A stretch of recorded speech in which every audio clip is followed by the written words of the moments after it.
Assalamualaikum, nama saya Megat Hazwan. Saya nak kongsikan tentang salah satu manfaat tambahan dalam plan takaful.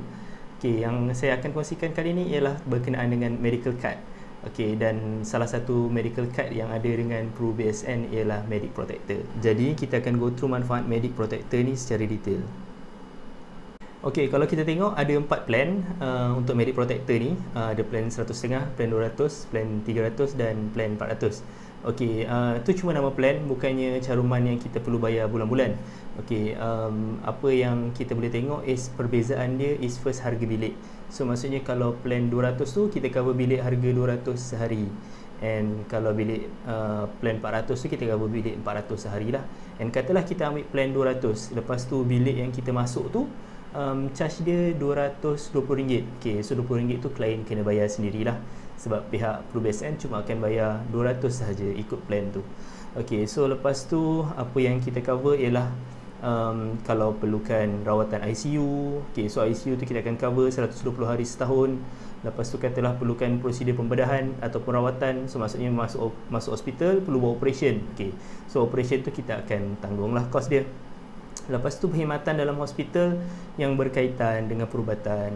Okay, so maksudnya is anything related to medical lah. Maksudnya katalah masuk hospital, ada benda-benda charge-charge yang tak berkaitan dengan perubatan. For example, administration fee dan sebagainya. So benda tu is tak cover lah.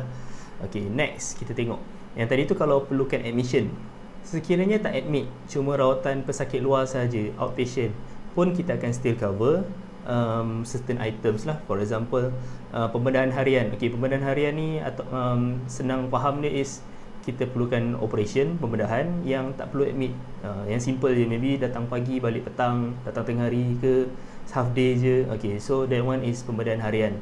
So yang tu pun akan di cover lah.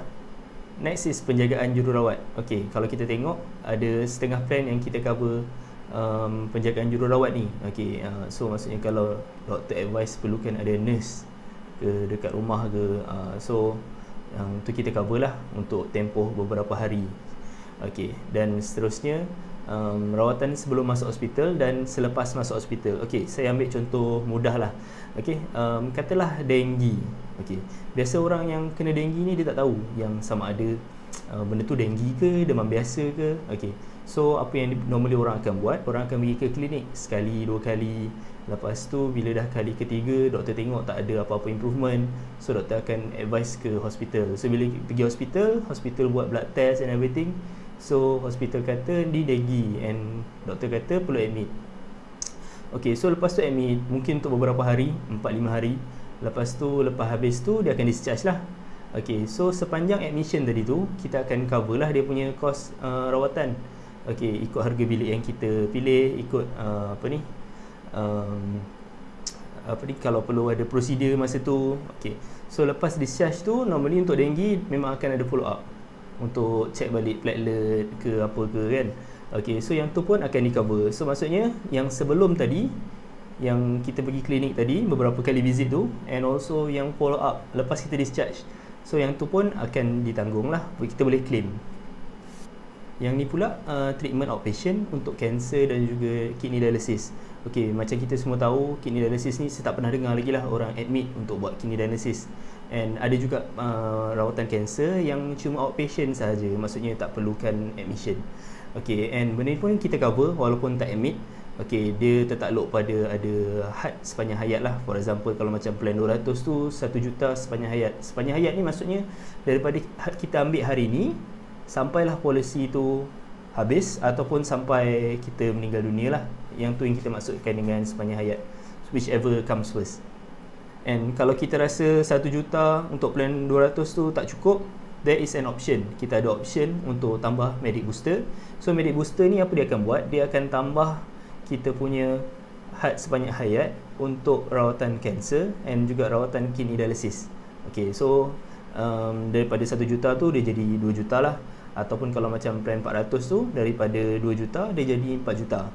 Okay, so maksudnya sepanjang hayat dia ada 4 juta ringgit yang dia boleh guna untuk treatment cancer outpatient ataupun rawatan dialisis buah pinggang. Untuk setiap plan ni memang ada annual limit. Yang tu saya akan kongsikan kejap lagi. Cuma kita ada additional annual limit, maksudnya limit tahunan tambahan. So maksudnya dalam setahun tu, for example katalah plan 200, kejap lagi saya kongsikan dia punya figure. Plan 200 ni dia punya annual limit 200,000. Okey, tapi katalah kena cancer, heart attack ataupun kegagalan buah pinggang. Okey, so yang ni kita bagi lagi additional annual limit 200,000. So maksudnya daripada 200 tadi tambah lagi 200, so jadi 400 lah.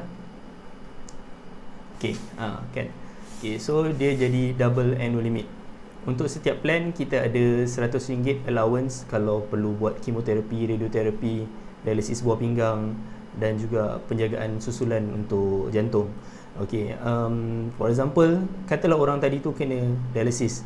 So, kos dialisis tu kita dah memang cover dengan yang kalau kita tengok dekat jadual tu dia tulis rawatan dialisis buah pinggang sakit luar. So, yang tu memang kita dah cover. Dan on top of that, kita akan bagi lagi allowance 100 sehari, maksimum 1,000 setahun dan maksimum 10,000 sepanjang hayat. Okey, so untuk each day yang dia buat kidney dialysis itulah sebagai contoh. Untuk setiap plan, kecuali plan 100.5, kita memang ada cover imunisasi. Okey, manfaat imunisasi, katalah kita pergi haji atau umrah. Okey, so normally memang akan perlu buat vaksin lah. Okey, so kita akan cover untuk RM300 setiap 3 tahun.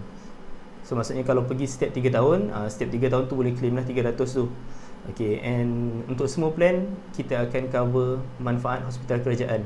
Okay, sebab bila you pergi hospital kerajaan, kita akan bagi allowance ward. So maksudnya katalah dia ambil plan 200, so maksudnya dia ada RM100 allowance sehari. Katalah dia masuk hospital kerajaan untuk maybe 5 hari, so kali 5 lah, so jadi 500. Untuk komplikasi kehamilan, plan 300 dengan 400 ada cover. Plan 300 cover 6,000 setahun, plan 400 cover 10,000 setahun. Cuma komplikasi kehamilan ni bukannya kita cover kos bersalin ataupun bersalin Caesar ke apa ke. Okey, yang komplikasi kehamilan ni saya akan cerita lebih detail dalam video yang lain lah. Dan katalah kita ada emergency, kecederaan akibat kemalangan.